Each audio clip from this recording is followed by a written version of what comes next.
langsung disimak aja ya penjelasan dari Kak Fira. Oke, halo semuanya. Pada pembahasan kali ini kita akan membahas mengenai tryout 1, di mana khususnya malam ini kita akan bahas materi mengenai farmasi klinis. Nah, jadi pada pembahasan kali ini kita yang pertama akan membahas soalnya. Di sini soal nggak hanya soal, tapi kita juga lihat highlighted keywordnya dari masing-masing soal. Habis itu baru kita lihat jawaban dan pembahasannya dari masing-masing soal dengan referensi yang terupdate. Untuk thread pertama, kita mulai dari soal nomor 1. Di soal nomor 1, di sini ada pasien pria, memiliki keluhan nyeri dada tidak membaik sejak 1 jam yang lalu. Habis itu, setelah diperiksa menggunakan EKG, ternyata pasien mengalami unstable angina. Tekanan darah pasien 150/90 mmHg dengan RR 25 kali per menit dan HR 90 kali per menit.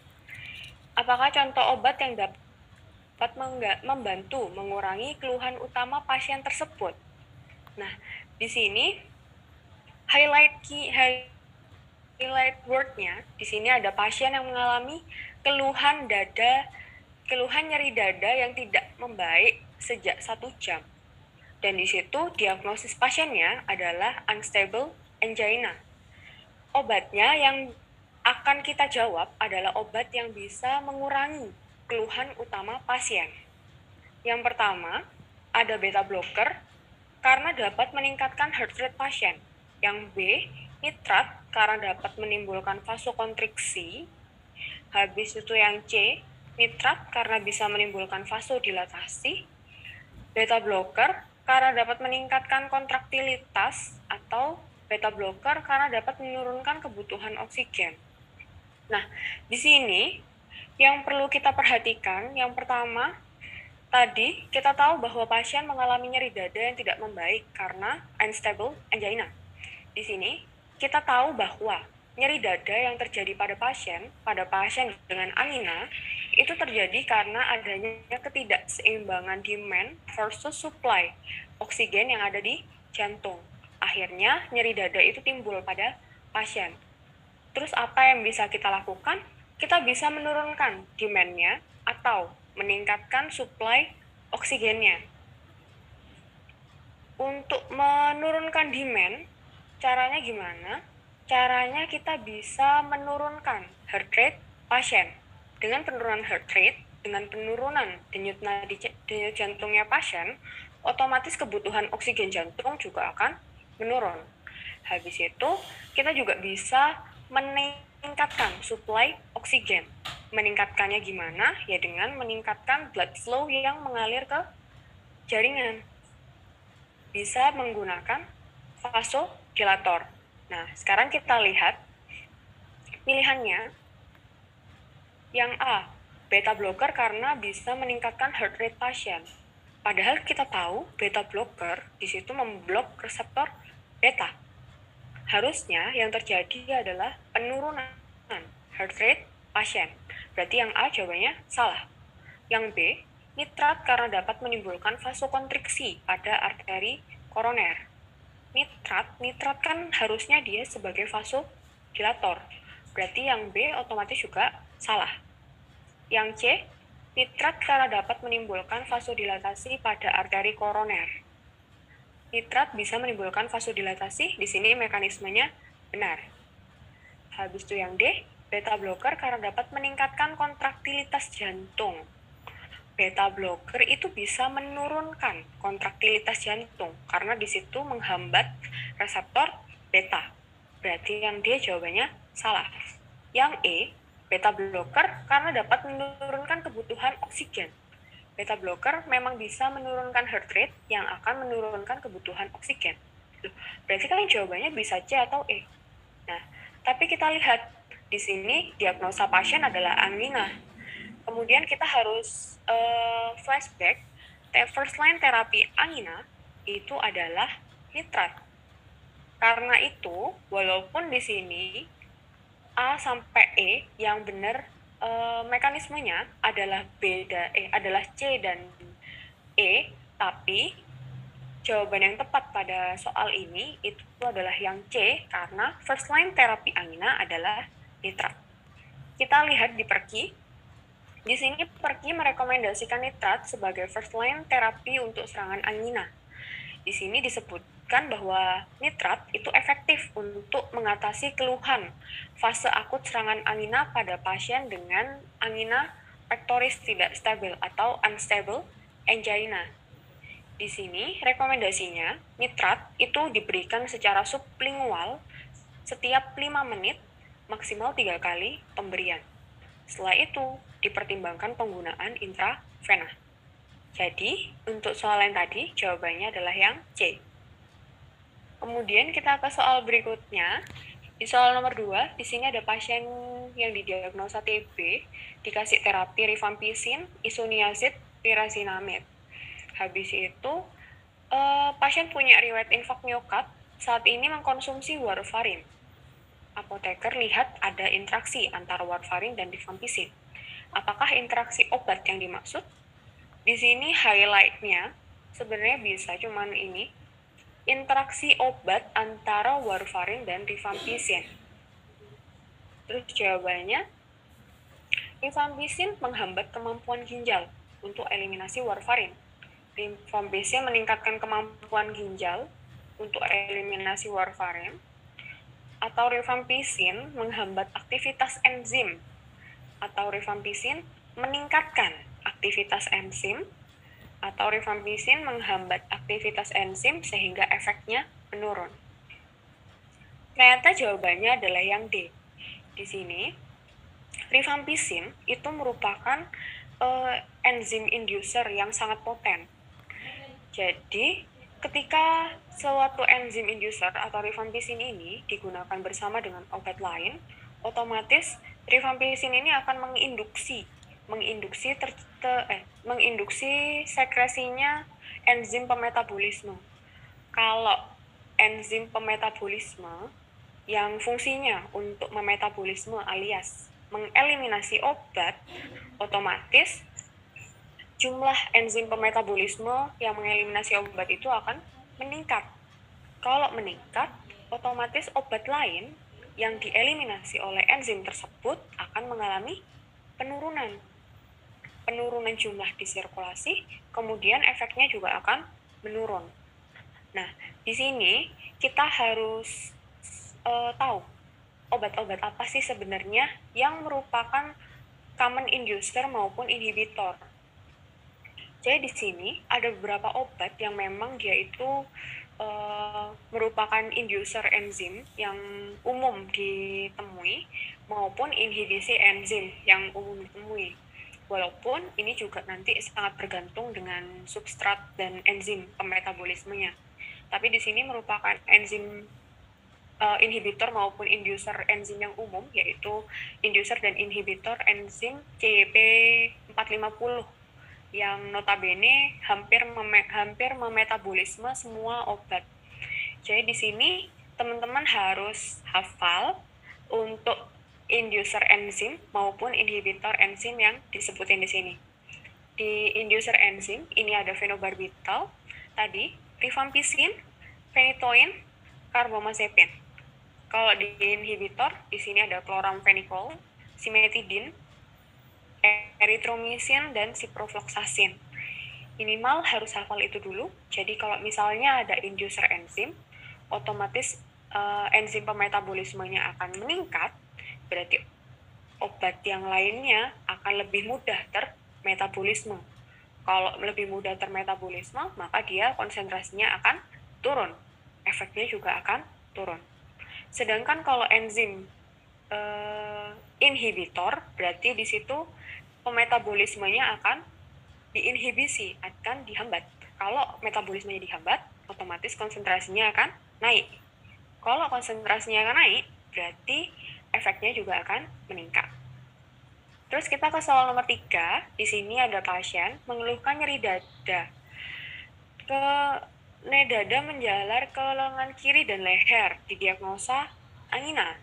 Kolesterol totalnya 270, LDL-nya 160, HDL-nya 40. Terapi apa yang tepat untuk antihiperlipid pada pasien tersebut. Di sini highlight-nya angina, berarti pasiennya itu resiko tinggi, kolesterol totalnya 270. Di sini kita bisa tahu kalau kolesterol totalnya tidak normal karena di atas 200. LDL-nya 160, apalagi LDL-nya sangat tidak normal, harusnya kurang dari 100. HDL-nya juga minim. Kalau gitu antihiperlipid apa yang direkomendasikan? Nah, di sini tadi kita tahu bahwa kolesterol total pasien dan LDL pasien tadi mengalami peningkatan. Di sini kita harus tahu bahwa first line untuk LDL lowering therapy atau penurun LDL itu adalah statin. Di sini statin itu nggak cuma menurunkan LDL maupun kolesterol total, dia di sini menurunkan kolesterol total, menurunkan LDL, menurunkan trigliserid, juga meningkatkan HDL. Jadi, pada kasus ini, pada soal ini, jawaban yang paling tepat adalah yang B, yaitu atorvastatin, karena kolesterol totalnya yang tinggi akan diturunin, LDL-C-nya yang tinggi juga akan diturunin, dan HDL-nya yang rendah akan ditingkatkan. Habis itu, kita ke soal nomor 4. Di sini ada pasien dengan diagnosa RA, rheumatoid arthritis. Pengobatan lini pertama dari DMARD itu adalah methotrexate, sesuai dengan guideline. Tapi saat ini stok methotrexate-nya sedang kosong. Obat apa yang bisa disarankan oleh apoteker sebagai alternatif pengobatan? Nah, di sini highlight-nya itu adalah methotrexate, DMARD methotrexate tapi sedang kosong. Di sini kita tahu bahwa untuk pasien dengan rheumatoid arthritis, first line terapinya itu mulai dengan methotrexate ketika pasien tidak ada kontraindikasi methotrexate. Kecuali pada pasien dengan kontraindikasi methotrexate, maka kita bisa merekomendasikan leflunomide ataupun sulfasalazine.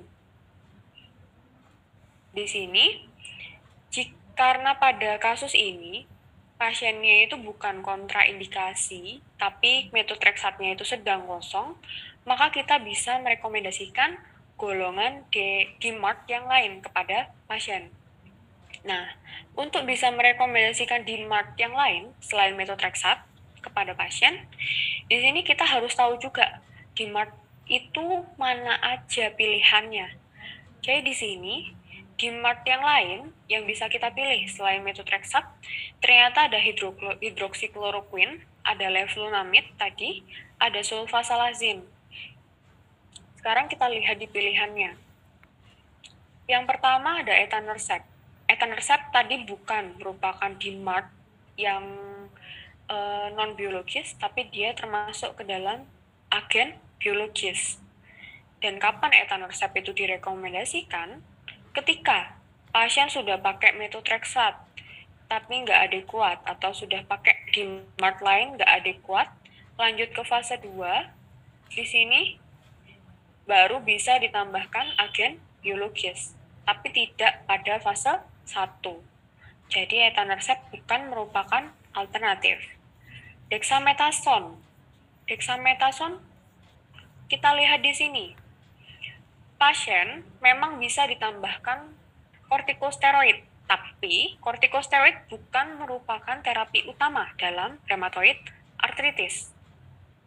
Berarti si dexamethasone nggak bisa digunakan. Ketoprofen itu NSAID, bisa ditambahkan juga seperti si dexamethasone, seperti kortikosteroid, tapi bukan merupakan terapi utama. Kemudian infliximab sama seperti etanercept itu merupakan terapi DMARD biologis yang bukan merupakan lini pertama. Jadi, yang lini pertama DMARD non-biologis yang hampir sama atau segolongan dengan si methotrexate itu adalah yang C, hidroksikloroquine, yang bisa kita rekomendasikan. Kemudian kita ke soal nomor 5. Di sini ada pasien dengan TG450 LDL 200. Sebelumnya dia sudah minum atorvastatin. Sekarang dokternya mau menambahkan fenofibrat. Alasan dokter menambahkan terapi fenofibrat dan apa sih yang harus diwaspadai? Nah, sekarang kita tahu bahwa pasiennya TG-nya sangat tinggi.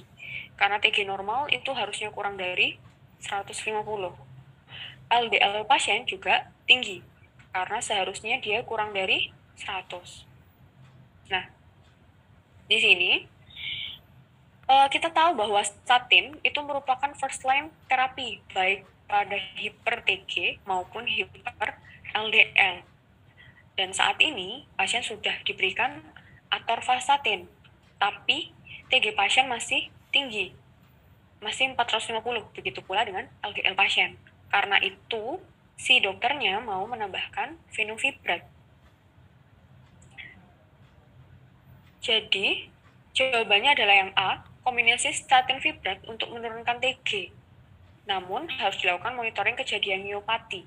Ini kenapa? Karena memang untuk pasien dengan hiper TG maupun hiper LDL, terapinya adalah sama, yaitu sama-sama statin.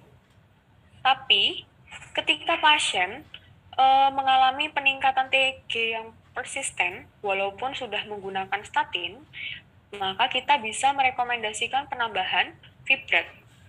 Ketika LDL pasien, ketika TG pasien masih di atas 200, bahkan dengan terapi statin, maka fenofibrat bisa dipertimbangkan untuk digunakan secara kombinasi dengan statin. Begitu pula disebutkan pada Perkeni, itu menyebutkan bahwa dapat dipertimbangkan pemberian fenofibrat sebagai terapi kombinasi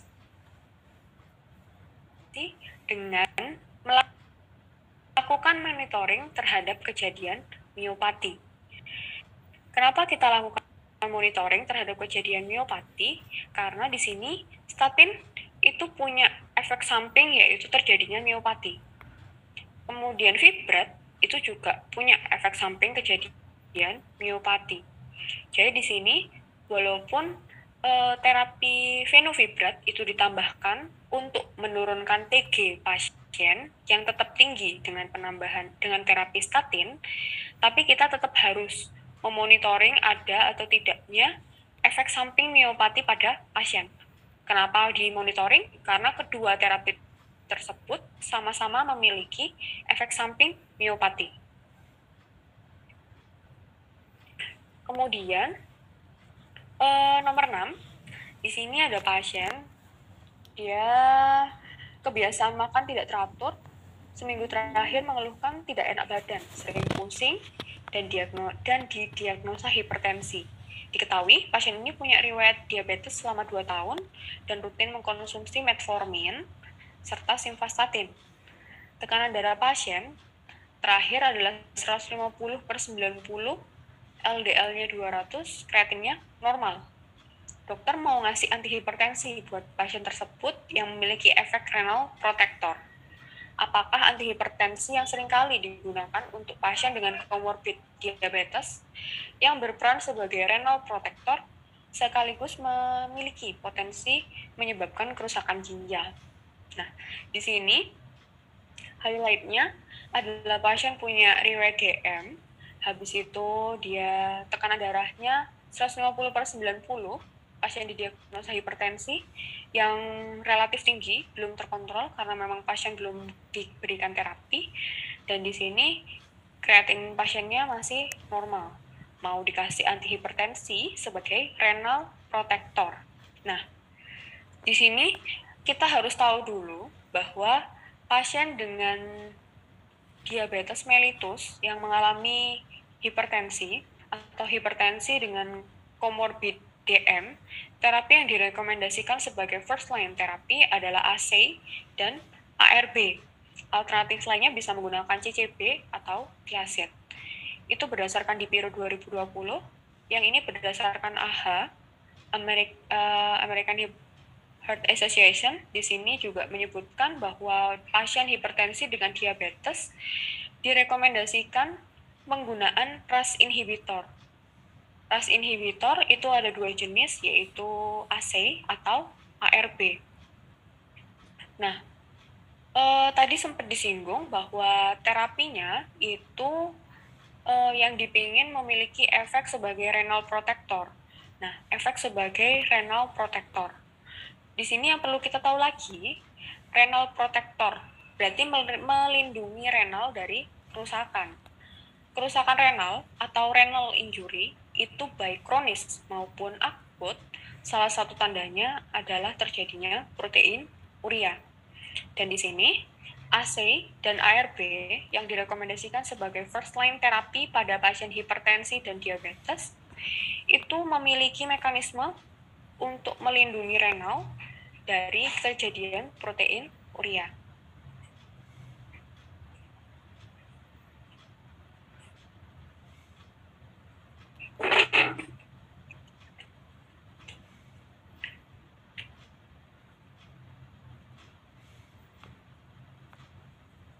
Saya lanjutin.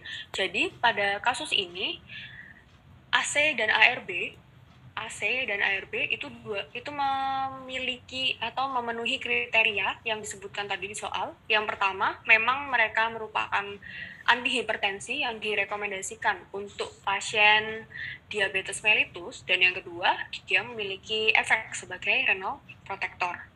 Jadi di sini jawaban yang paling tepat untuk soal ini pada pasien dengan komorbid diabetes dan memiliki fungsi sebagai renal protector itu adalah yang E, AC atau ARB. Nah, sekarang sekaligus memiliki potensi menyebabkan kerusakan ginjal. Menyebabkan kerusakan ginjal. Nah, memang untuk AC atau ARB itu memiliki efek samping, yaitu peningkatan kreatinin dan peningkatan BUN. Peningkatan kreatinin dan peningkatan BUN itu seringkali diasosiasikan atau diduga merupakan salah satu parameter terjadinya kerusakan renal. Karena itu juga AC atau ARB itu penggunaannya hati-hati pada pasien dengan acute kidney injury atau gagal ginjal akut. Tapi penggunaannya sangat direkomendasikan yang pertama untuk mencegah terjadinya gagal ginjal sebagai renal protector tadi ketika pasien punya resiko tapi belum sampai ke AKI, atau pada pasien dengan CKD. Kenapa direkomendasikan? Karena tadi dia punya mekanisme sebagai renal protector, dan yang kedua dia itu bisa mencegah terjadinya protein urea. Tapi kalau pasien dalam kondisi AKI memang penggunaannya itu harus hati-hati, tapi bukan dikontraindikasikan, tergantung nanti dengan kondisi pasien yang nanti akan kita bahas lebih lanjut di pembahasan berikutnya. Habis itu kita ke soal nomor 7. Di sini ada pasien yang saat ini lagi hamil, kemudian dia mengalami infeksi, mau dikasih antibiotik tetrasiklin oleh dokter. Kemudian di sini dokter tanya dengan apotekernya, apakah aman ya penggunaan tetrasiklin pada saat kehamilan? Kira-kira jawaban apotekernya seperti apa? Jadi di sini jawaban yang paling tepat itu adalah yang D, di mana si tetrasiklin itu nggak aman untuk kehamilan. Di sini dia bisa mempengaruhi tulang dan gigi fetus. Berdasarkan literatur, tetrasiklin itu merupakan antibiotik yang bisa cross placenta atau bisa menembus plasenta. Tetrasiklin bisa menembus plasenta hingga masuk ke dalam janin, di mana tetrasiklin ini bisa terakumulasi di gigi yang sedang tumbuh serta terakumulasi di tulang. Akhirnya nanti tetrasiklin ini bisa menyebabkan diskolorasi atau perubahan warna gigi yang terjadi secara permanen. Kemudian dia juga bisa menghambat pertumbuhan dari tulang. Karena itu, penggunaan tetrasiklin itu seharusnya dihindari oleh dokter maupun apoteker, dan banyak guideline yang sudah mengkontraindikasikan penggunaan tetrasiklin untuk wanita hamil. Di sini ada antibiotik yang relatif aman untuk kehamilan. Jadi untuk antibiotik yang bisa kita rekomendasikan ketika pasien dalam kondisi hamil, di sini ada golongan cefalosporin, seperti cefixim, ceftriaxone, habis itu penicillin, amoxicillin, itu aman untuk ibu hamil. Clindamycin itu masih relatif aman, dan gentamicin, walaupun clindamycin dan gentamicin ini nanti ada catatannya lagi, tergantung dengan trimesternya. Habis itu, avoid during first trimester. Jadi, untuk antibiotik metronidazole, itu penggunaannya dihindari ketika trimester pertama, dan ini, kontraindikasi pada pregnancy. Di sini salah satunya adalah tetracycline. Yang lainnya ada quinolone yang bisa menghambat pertumbuhan tulang pada janin, dan ada streptomycin yang bisa menimbulkan ototoksisitas atau toksisitas pada telinga pada janinnya. Terus kita lanjut di soal nomor 8. Di sini ada pasien yang masuk rumah sakit karena keluhan perutnya itu membesar, membengkak seperti balon, kembung, mual atau muntah, muncul sesak nafas saat berbaring.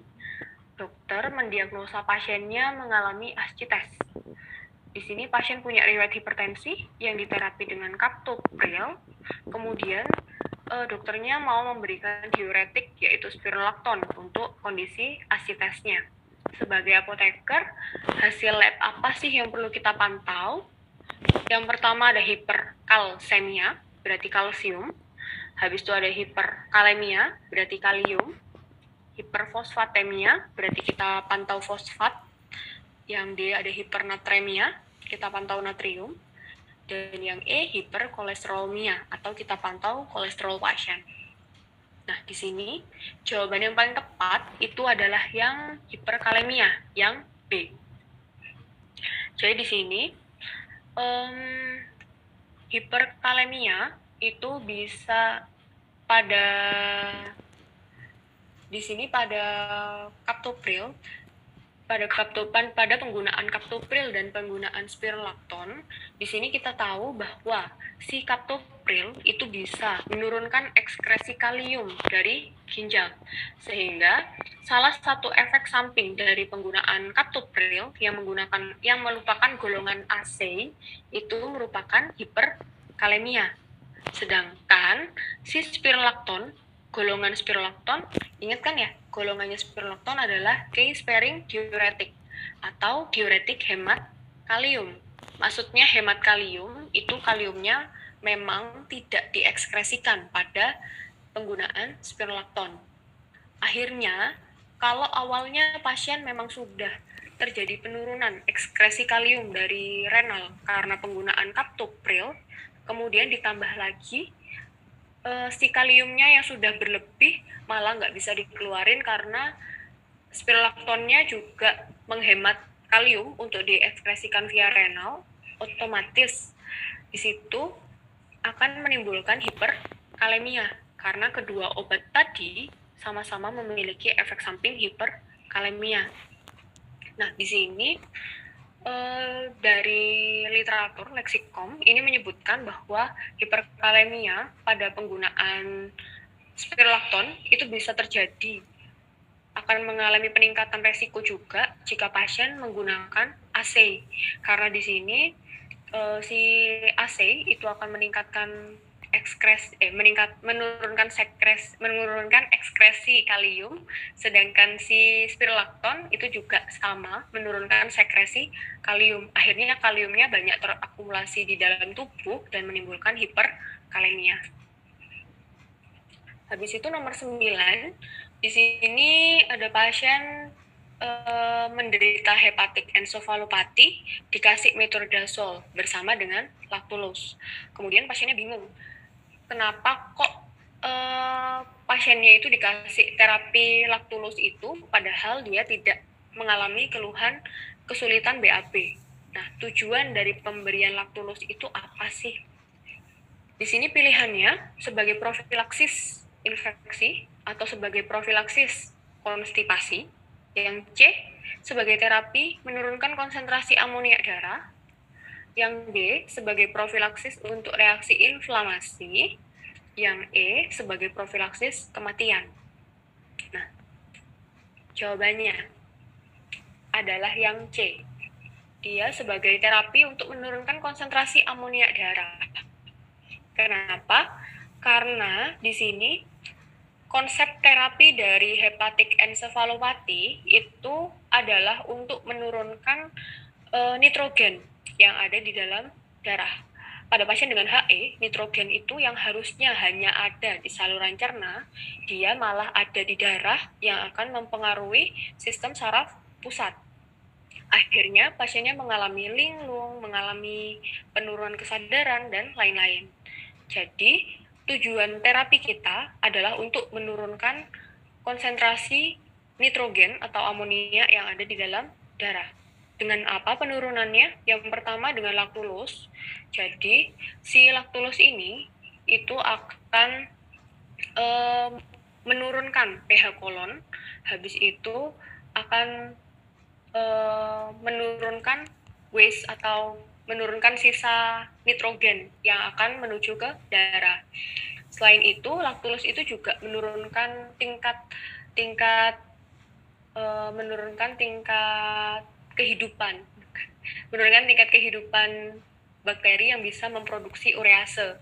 Nah, bakteri yang memproduksi urease ini, kalau misalnya banyak, itu akan mengubah protein menjadi amonia jadi amonium. Amonium ini yang akan mempengaruhi ke sistem saraf pusatnya. Jadi kalau diturunin sama si laktulus ini, otomatis jumlah amonium yang bisa mempengaruhi sistem saraf pusat juga akan menurun. Nah, terus tadi kan pasiennya juga dikasih antibiotik. Antibiotik di sini ternyata fungsinya untuk menurunkan jumlah bakteri yang bisa memproduksi amonia. Jadi, secara natural, memang bakteri di dalam saluran cerna itu bisa memproduksi amonia. Nah, kita bunuh bakteri itu menggunakan metronidazole. Atau pilihan lainnya di sini ada neomycin maupun rifaximin. Tapi pada kasus ini, pasiennya menggunakan metronidazole. Di sini metronidazolnya akan membunuh bakteri gram negatif yang bisa memproduksi amonia.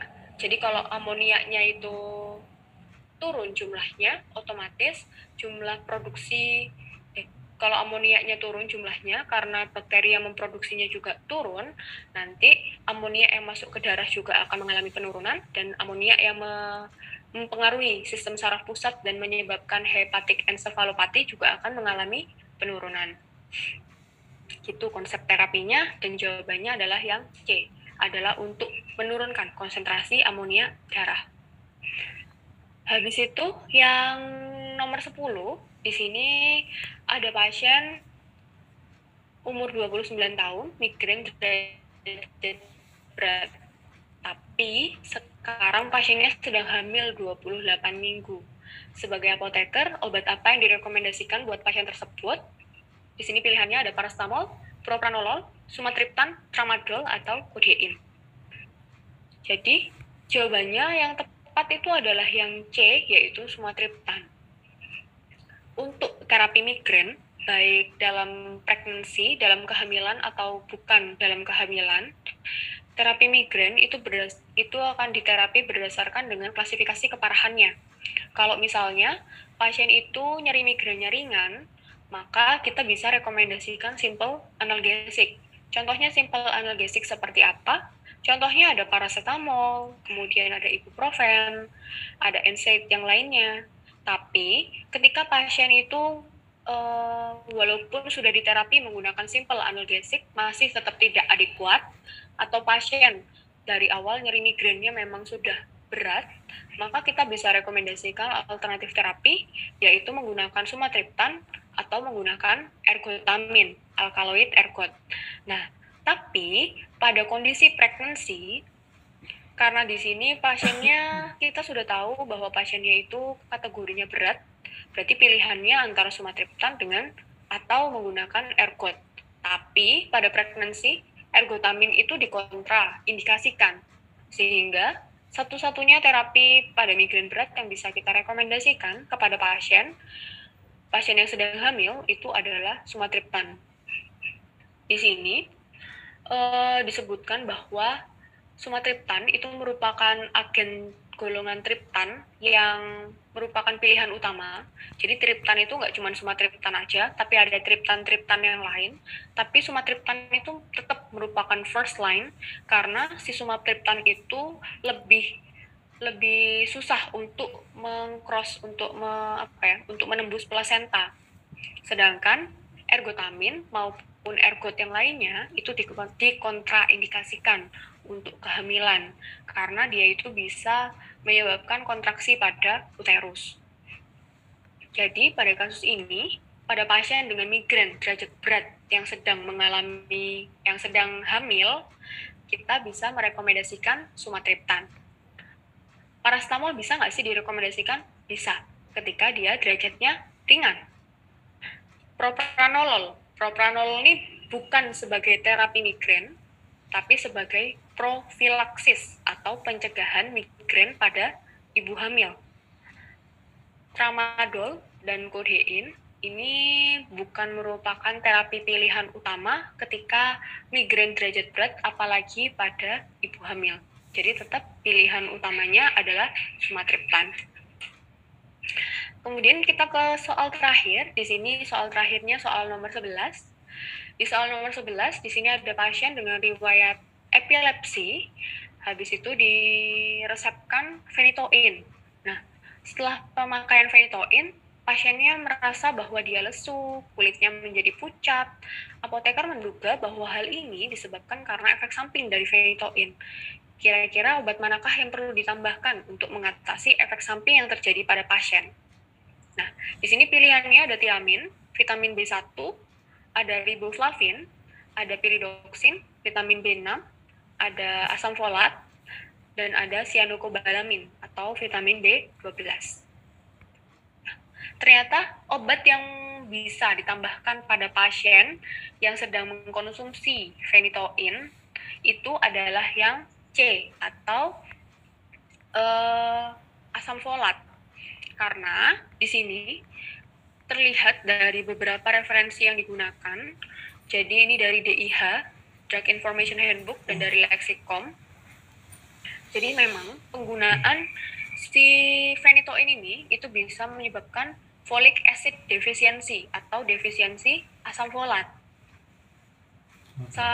Seperti yang sudah teman-teman ketahui, mungkin sudah didapatkan sebelumnya di perkuliahan, defisiensi asam folat itu bisa menyebabkan anemia. Anemianya anemia apa? Anemia makrositik atau anemia megaloblastik. Berarti di situ ada perbesaran sel darah merah. Karena itu, di sini pasien mengeluhkan bahwa dia lesu dan kulitnya pucat. Itu kan merupakan salah satu gejala dari terjadinya anemia.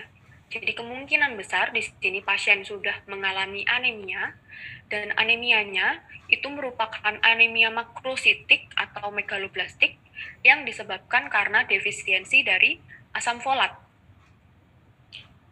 Phenytoin itu bisa menurunkan uptake mukosal dari asam folat, sehingga secara natural asam folatnya akan menurun yang diabsorpsi oleh pasiennya. Sehingga di sini kita rekomendasikan untuk memberikan profilaksis asam folat untuk mencegah terjadinya anemia makrositik ataupun anemia megaloblastik yang disebabkan karena defisiensi asam folat pada pasien-pasien yang sedang mengkonsumsi phenytoin. Apalagi di sini phenytoin sebagai terapi epilepsi itu merupakan terapi kronis yang harus dikonsumsi pasien secara reguler, sehingga terjadinya efek samping pada pasien itu resikonya juga relatif lebih besar dibandingkan dengan terapi-terapi lain yang sifatnya simptomatik. Karena itu kita harus merekomendasikan pemberian profilaksis asam folat yang direkomendasikan pada pasien dengan phenytoin. Nah,